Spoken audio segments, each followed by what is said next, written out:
আসসালামু আলাইকুম রহমতুল্লাহি ওয়াবারকাতু।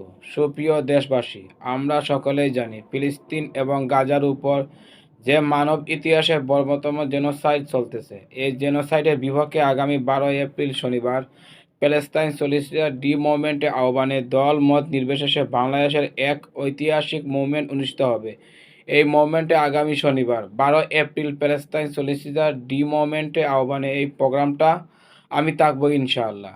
শাহবাগ থেকে শুরু করে মানিক মিয়া এভিনিউয়ে পুরো দেশবাসী দল মত নির্বিশেষে এই জেনোসাইডের বিপক্ষে সকলকে আসার জন্য আহ্বান জানাচ্ছি। এই মুভমেন্টে আমি থাকবো ইনশাআল্লাহ। আগামী শনিবার বিকালে আপনি আসুন, আপনার সন্তান, আপনার পরিবার, আপনার সকলে মিলে আমরা আমাদের ফিলিস্তিনি ভাইয়ের পক্ষে, আমাদের গাজাবাসীর পক্ষে এবং মানব ইতিহাসের জঘন্যতম এই জেনোসাইডের বিপক্ষে এলালাই সলিড ইউনিয়ন আগামী শনিবার প্রোগ্রামের সকল উপস্থিতি কামনা করছি। আমি যাচ্ছি, আপনি আসুন ইনশাআল্লাহ। ভালো থাক।